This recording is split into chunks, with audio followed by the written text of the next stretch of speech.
আমি তোমাদের গত লেকচারে আমাদের স্টেপ গ্রোথ পলিমারাইজেশন অথবা আমরা যেটাকে বলি কনডেনসেশন পলিমারাইজেশন আমরা দেখছিলাম। তো আজকে এর আরো কিছু অংশ দেখব এই পলিমারাইজেশনে। আমার কথা শুনতে পাচ্ছ তোমরা? না? হ্যালো, জি স্যার। ওকে ওকে ওকে। আচ্ছা, তাহলে প্রথমে আমরা আজকে একটু দেখবো যে দেখো হেডলাইনটা দেওয়া আছে স্টোয়িওমেট্রিক ইমব্যালেন্স। আচ্ছা, এতক্ষণ আমরা গত লেকচারে বারে বারে আমরা একটা কথা বলছিলাম যে স্টোয়িওমেট্রিক ব্যালেন্সটা নেসেসারি কেন to achieve high molecular weight, সেটা আমাদেরকে মনে রাখতে হচ্ছিল। এখন আমার হঠাৎ করে আমরা এই হেডিংসটা কেন দিলাম, তার কারণ হচ্ছে in some important application it is necessary to limit the molecular weight. তার মানে কিছু কিছু ক্ষেত্রে আমাদের মলিকুলার ওয়েটটা আবার লিমিট করতে হবে। সেই লিমিটটা করার জন্য আমাদের স্টোয়িওমেট্রিক ইমব্যালেন্স দরকার হবে। যদিও বেশিরভাগ ক্ষেত্রে স্টেপ রিঅ্যাকশন পলিমারাইজেশনের স্টোয়িওমেট্রিক ব্যালেন্সটাই আমরা রাখবো, কিন্তু in some important application polymer molecular weight যেহেতু লিমিট করতে হবে, আমরা স্টোয়িওমেট্রিক ইমব্যালেন্সটা তৈরি করব। কোন কোন ক্ষেত্রে সেটা হবে দেখো, আমরা দুইটা এক্সাম্পল দিয়েছি। যে ইপক্সি রেজিন, এটা একটা পলিস্টার, এটা অলিগোমার স্টেজে এই ইপক্সি রেজিনটাকে রাখতে হয়, তার মানে লিমিটেড মলিকুলার ওয়েটটা দরকার হয়। সেখান থেকে আমরা নেটওয়ার্ক পলিমার তৈরি করে ইপক্সি রেজিনটা তৈরি করি। তাহলে অলিগোমার মানে হচ্ছে ছোট পলিমার বা কম মলিকুলার ওয়েটের পলিমার। তাহলে এই ইপক্সি রেজিন যখন আমরা তৈরি করব তখন আমাদের মলিকুলার ওয়েটটা লিমিট করতে হবে। অথবা পলিঅ্যামাইডস, এই পলিঅ্যামাইডগুলো ফাইবার অ্যাপ্লিকেশন আছে। এই পলিঅ্যামাইড থেকে যখন আমরা ফাইবার তৈরি করি, যদি পলিঅ্যামাইডটা অনেক হাই মলিকুলার ওয়েট হয় তাহলে সেটা হাই ভিসকোসিটি থাকে। আমরা মেল্ট অবস্থায় ফাইবার তৈরি করি পলিঅ্যামাইড থেকে, কিন্তু যদি এটা মলিকুলার ওয়েট অনেক বেশি হয় তাহলে এটা হাই ভিসকাস হয়, সেখান থেকে সুতা তৈরি করতে খুব অসুবিধা হয়। তাহলে এই ধরনের ক্ষেত্রে আমাদেরকে মলিকুলার ওয়েটটা তোমার লিমিট করতে হবে। সেই জন্য আমরা স্টোয়িওমেট্রিক ইমব্যালেন্স তৈরি করব। তাহলে দেখো আমরা এখানে তিনটা ওয়েজ বলেছি, যে 3 ways to limit molecular weight in step reaction polymerization. প্রথমটা হচ্ছে to quench the polymerization reaction by rapid cooling when the desired ডিপিটা কি হবে, তাহলে তোমরা এইটা লিখতে হবে ইকুয়েশনটা। এখানে দেখো আমরা যদি R1 হওয়া মানে হচ্ছে স্টোয়িওমেট্রিক ব্যালেন্স থাকাটা, সেটা যদি এই ইকুয়েশনে বসাই তাহলে সেই আমাদের আগের কার্থার্স ইকুয়েশনটা আমরা পেয়ে যাব। তার মানে এটা হচ্ছে স্টোয়িওমেট্রিক ব্যালেন্সের জন্য, আর এটা হচ্ছে স্টোয়িওমেট্রিক ইমব্যালেন্সের জন্য ডিগ্রি অফ পলিমারাইজেশনের দুইটা ইকুয়েশন। আর লাস্টে আমরা একটু দেখিয়েছি, সেটা হচ্ছে ধরো আমরা ইমব্যালেন্স তো ইউজ করছি, তাহলে কোনো একটা মনোমার, এই ক্ষেত্রে এ মনোমারটা কম থাকে, কোনো এক সময় কমপ্লিটলি ইউজড আপ হয়ে যাবে, সেই ক্ষেত্রে তার ডিগ্রি অফ পলিমারাইজেশনটা হবে এইটা। তাহলে আমরা তিনটা জিনিস দেখলাম এখানে। এক নাম্বার দেখলাম স্টোয়িওমেট্রিক ইমব্যালেন্স যদি হয় তাহলে তার ডিগ্রি অফ পলিমারাইজেশনটা কি হবে। তার থেকে আমরা এখানে আবার জাস্ট যদি ইমব্যালেন্স হিসাবে ধরে আরটা 1 ইউজ করি তাহলে আমার সে আগের পাওয়া যায়। এটা হচ্ছে যে কোনো একটা মনোমার যদি কমপ্লিটলি ইউজড আপ হয়ে যায় সেই ক্ষেত্রে ডিগ্রি অফ পলিমারাইজেশনটা কি হবে। আচ্ছা, এরপরে আরেকটা খুব ইম্পর্টেন্ট জিনিস আছে তোমার, এইটা হচ্ছে মলিকুলার ওয়েট ডিস্ট্রিবিউশন অথবা মলিকুলার ওয়েট ডিস্ট্রিবিউশনটা আমরা ম্যাথমেটিক্যালি কিভাবে ডিরাইভ করব।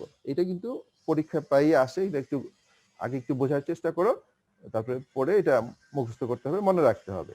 আচ্ছা, প্রথমে আমরা বললাম যে কোন একটা পলিমার যখন আমরা তৈরি করি তখন তার মনোমার ইউনিট আর ফাংশনাল গ্রুপ, তার মধ্যে মনোমার ইউনিট একটা বেশি থাকে ফাংশনাল গ্রুপের চাইতে, ঠিক আছে? One more than functional monomer, number of monomer unit one more than functional group. তাইলে আমাদের যদি এক সংখ্যক মনোমার থাকে কোনো পলিমারে, তাহলে এ অথবা বি ফাংশনাল গ্রুপ থাকবে x-1, একটা কম থাকবে আর কি। এটা জাস্ট এটা হয় আর কি, পলিমার রিঅ্যাকশন করে যখন পলিমার তৈরি হয় এইটা হচ্ছে তার নিয়মটা আর কি। তাহলে মনোমার ইউনিটটা মনে রাখবে একটা বেশি থাকে ফাংশনাল গ্রুপের চাইতে। আমরা ধরলাম যে x সংখ্যক যদি মনোমার হয় ফাংশনাল গ্রুপ হবে x-1।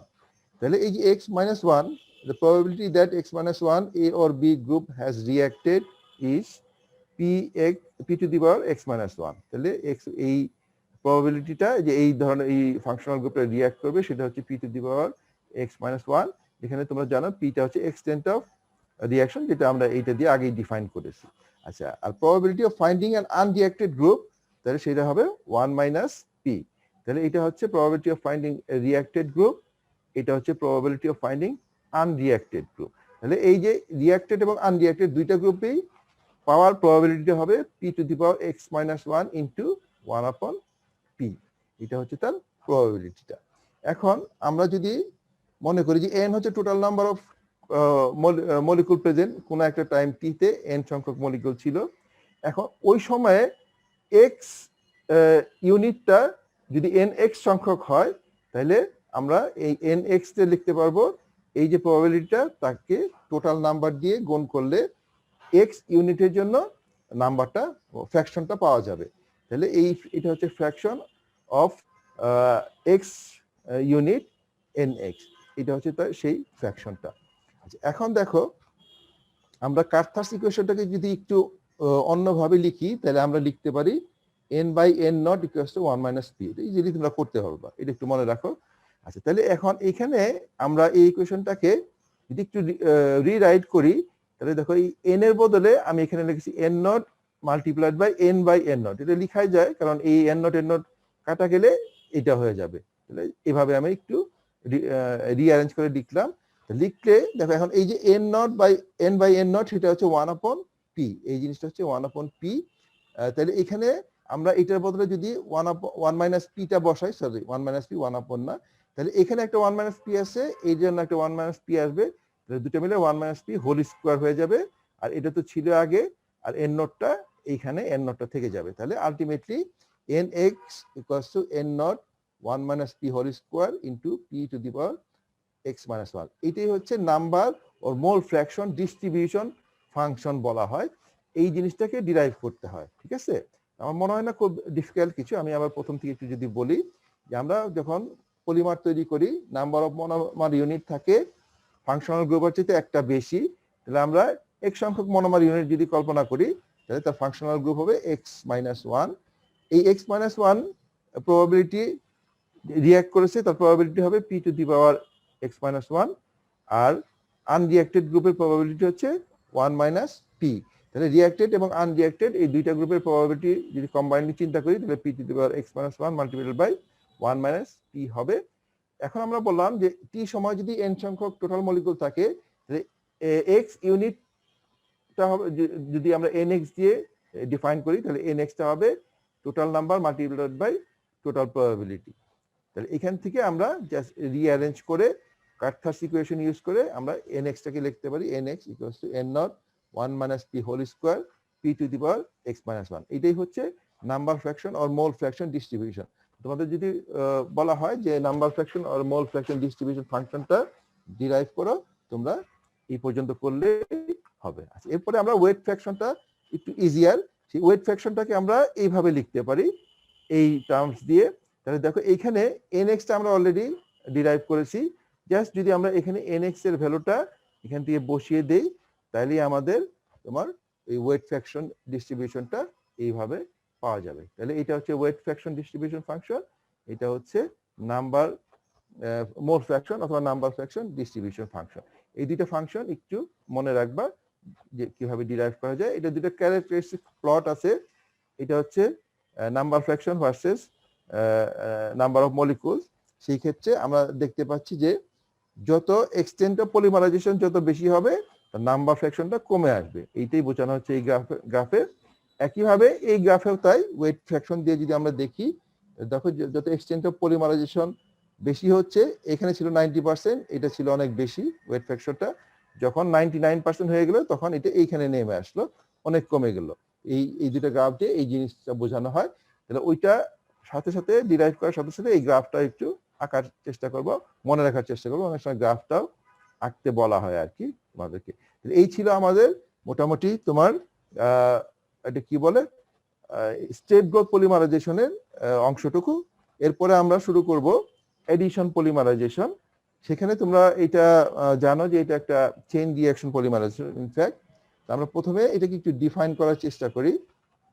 সেই ডেফিনেশনে আমরা বলতে পারি In addition polymerization, one monomer is added to the growing chain at a time. It's just একটা simple definition. এটা ধরো রিঅ্যাকশন চলতেছে এম মার, তার সাথে আরেকটা মনোমার যুক্ত M+1 মার, আরেকটা যুক্ত হলে M+2 মার, এরকম ভাবে হতে থাকবে। তাহলে এইভাবে তুমি একটু ডিফাইন করতে পারো। আর ক্যারেক্টারিস্টিক মানে যে ফ্রি রেডিক্যাল হতে পারে, আয়নিক হতে পারে, এডিশন পলিমারাইজেশনটা লিভিংও হতে পারে, এই সবগুলো আমরা পড়বো। Free radical, cationic, anionic and living polymerisation.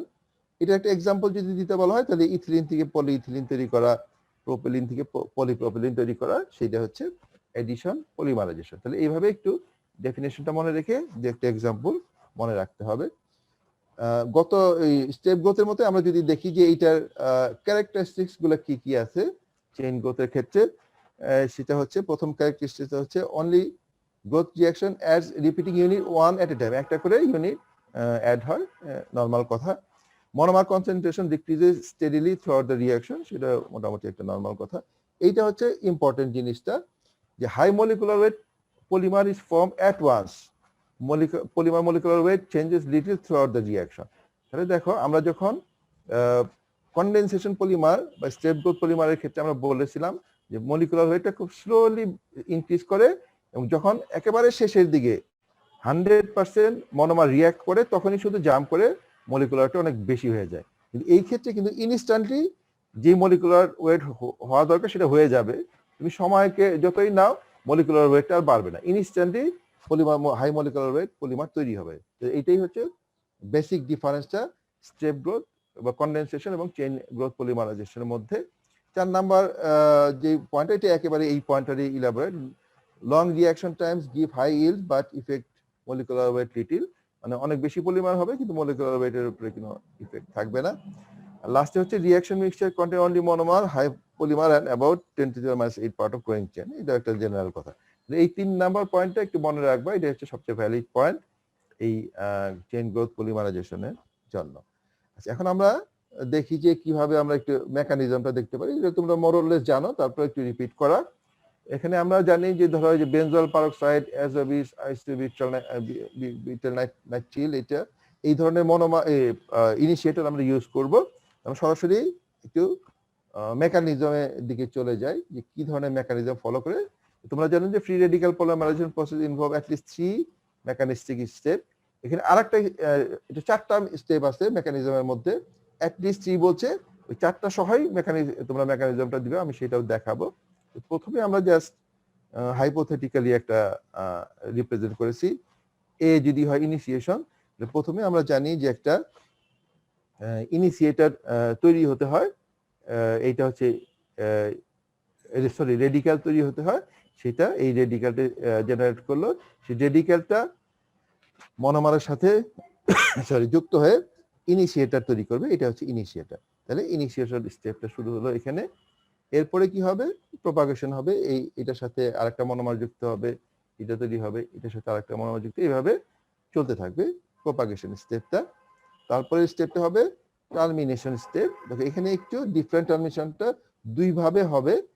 একটাকে বলছি আমরা রেডিক্যাল কাপলিং, তার মানে এই যে প্রপাগেশন স্টেপে যে স্পেসিস গুলো ছিল তারা দুইটা একসাথে হয়ে টার্মিনেট করতে পারে, অথবা ইনিশিয়েটর যেটা ছিল তারাও দুইটা কাপল করে একসাথে হয়ে টার্মিনেট করতে পারে, অথবা ডিসপ্রপোর্শনেশনের মাধ্যমে টার্মিনেশন হতে পারে।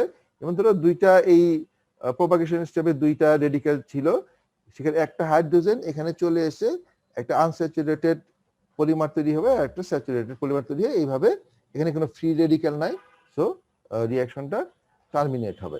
তাহলে এটা হচ্ছে টার্মিনেশন স্টেপ। আরেকটা স্টেপ এখানে মেকানিজমের মধ্যে আছে, সেটা হচ্ছে চেইন ট্রান্সফার বলে। an atom is transferred to growing chain terminating the chain growth and starting a new chain। তাহলে এটা ছিল একটা চেইন, সেই চেইনটা তোমার সরি এটা কি হবে, এখানে এখানে ট্রান্সফার হয়ে যাবে। দেখো এখানে এই রেডিক্যালটা এই আর এর মধ্যে চলে আসছে, তাহলে এটা একটা ডেড পলিমার হয়ে গেছে, আবার এখান থেকে একটা নতুন চেইন শুরু হবে। তাহলে এই জন্য আমরা বলছি চেইন ট্রান্সফার। এখানে ছিল চেইনটা, সেটা এখানে ট্রান্সফার হয়ে গেল। পলিমারের মধ্যেও ট্রান্সফার হতে পারে, এটা হলো ট্রান্সফার এজেন্টের মাধ্যমে ট্রান্সফার হলো।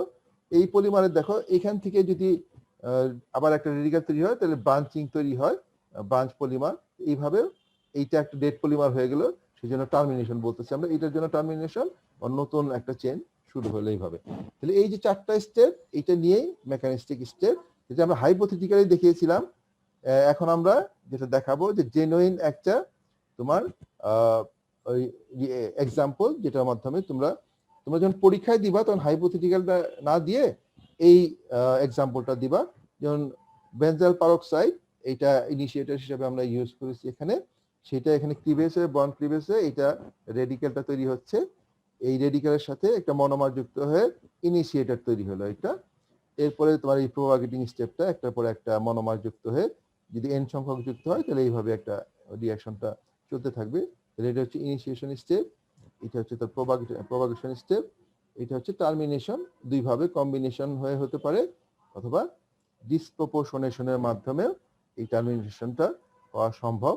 তাহলে এইভাবে দুইভাবেই এটা টার্মিনেট করলো রিঅ্যাকশনটা। আর এরপরে যেটা বলছেন চেইন ট্রান্সফার, তাহলে দেখো এখানে এসে এই সলভেন্টে অথবা এই ট্রান্সফার এজেন্টের সাথে ট্রান্সফার হয়ে নতুন একটা চেইন শুরু হচ্ছে, এটা ডেড পলিমার তৈরি হয়ে গেল।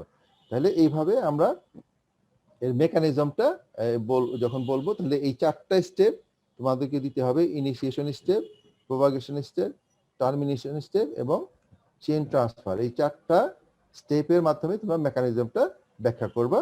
এবং আমরা এখানে একটা জেনুইন এক্সাম্পল দিয়ে দেখানোর চেষ্টা করেছি যে এইটার মেকানিস্টিক স্টেপগুলা।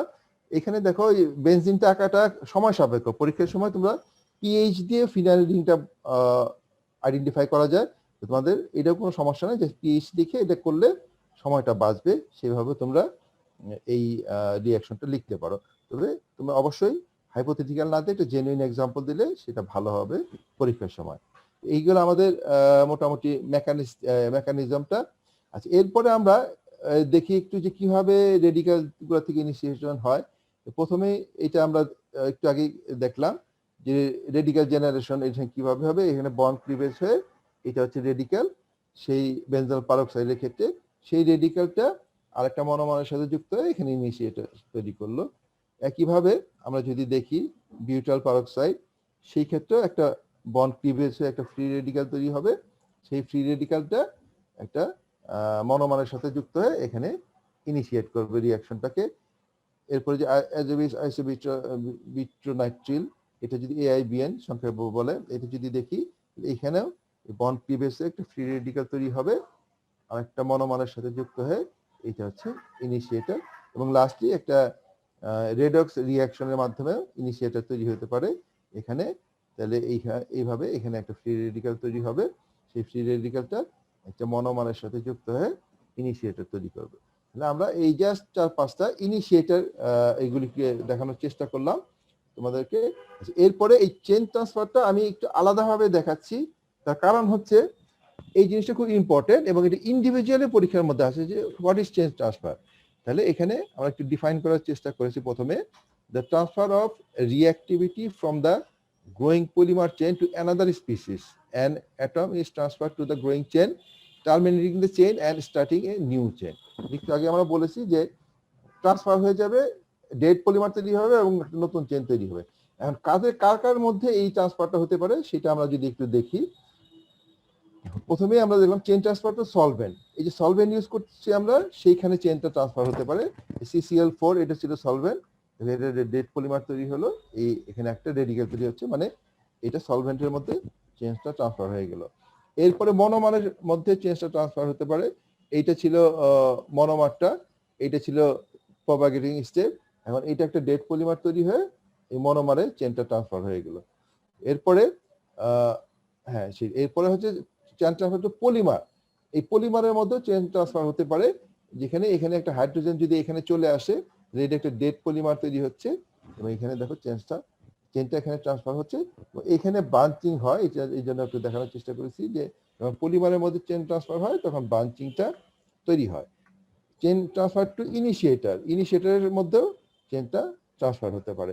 তাহলে এই যে আচ্ছা চেন ট্রান্সফার এজেন্ট, এই যে এইগুলি হচ্ছে চেন ট্রান্সফার এজেন্ট, সেইখানেও তোমার চেনটা ট্রান্সফার হতে পারে। এটা একটা ডেড পলিমার, এটা একটা হচ্ছে রেডিক্যাল। তাহলে দেখো যে অনেকগুলো জিনিসের মধ্যে চেন ট্রান্সফার হওয়া সম্ভব।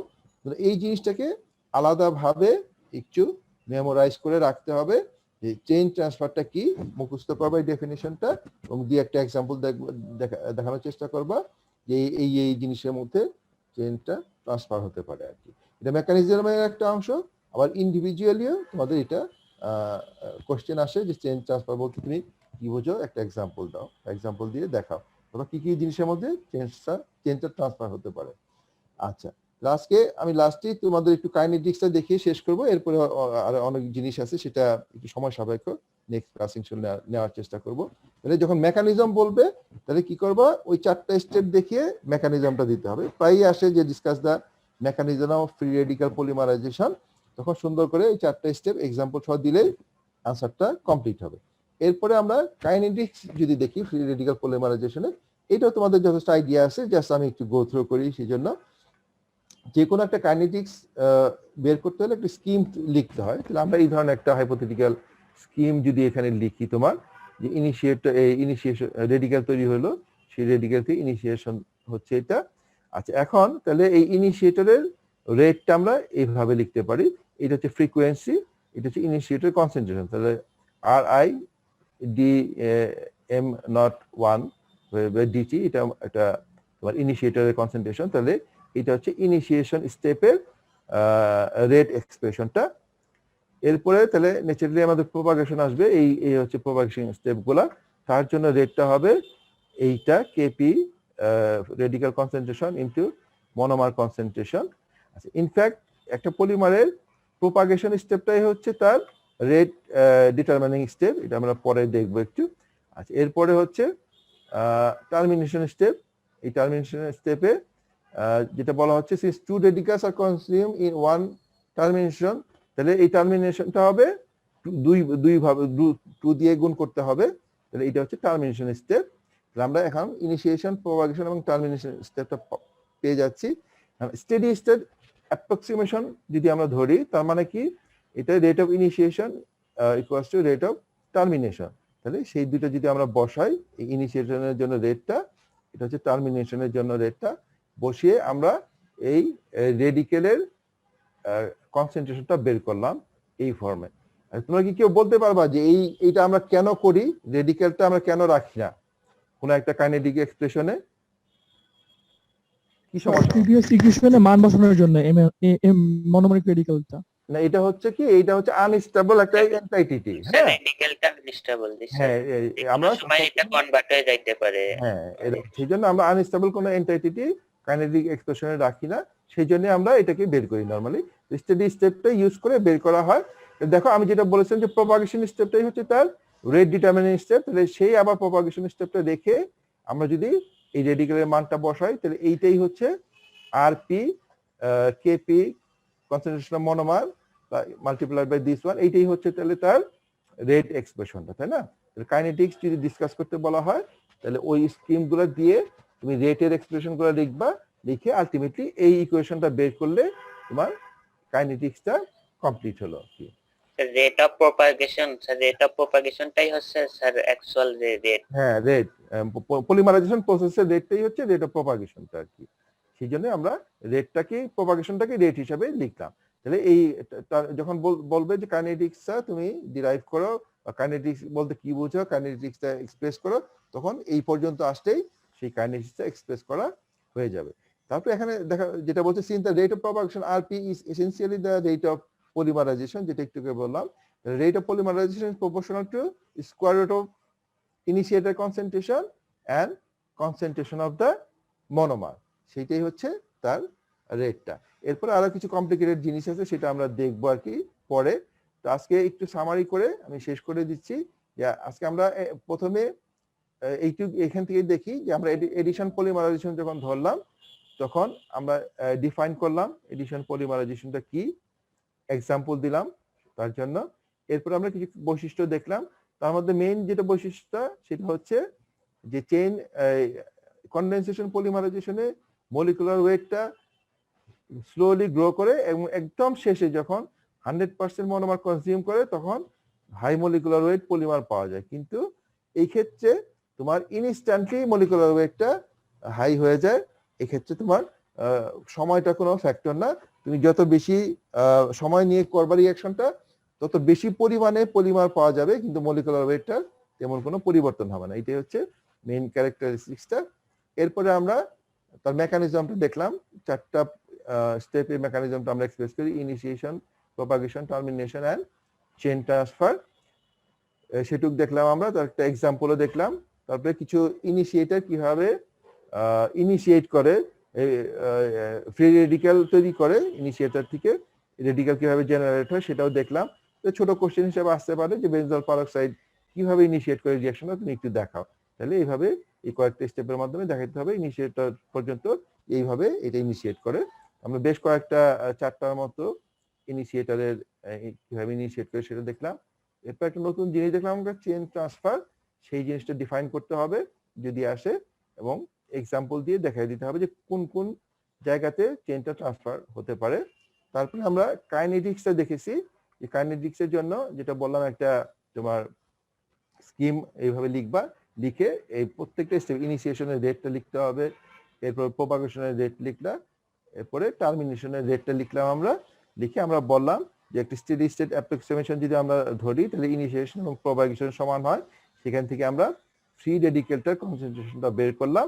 এবং যেহেতু প্রপাগেশন স্টেপই হচ্ছে এসেনশিয়ালি রেট অফ পলিমারাইজেশন, সেই জন্য এই মনোমারের কনসেন্ট্রেশনটা আমরা এখানে বসিয়ে তার কাইনেটিক এক্সপ্রেশনটা আমরা বের করলাম। এই ছিল আমাদের ফ্রি রেডিকেল এডিশন পলিমারাইজেশনের জন্য। আর এখানে আমরা আজকে যেটুকু পড়লাম সেটা যদি একটু সামারি করি, তাহলে সেটা হচ্ছে যে আমরা স্টেপ গ্রোথ পলিমারাইজেশনটা নরমালি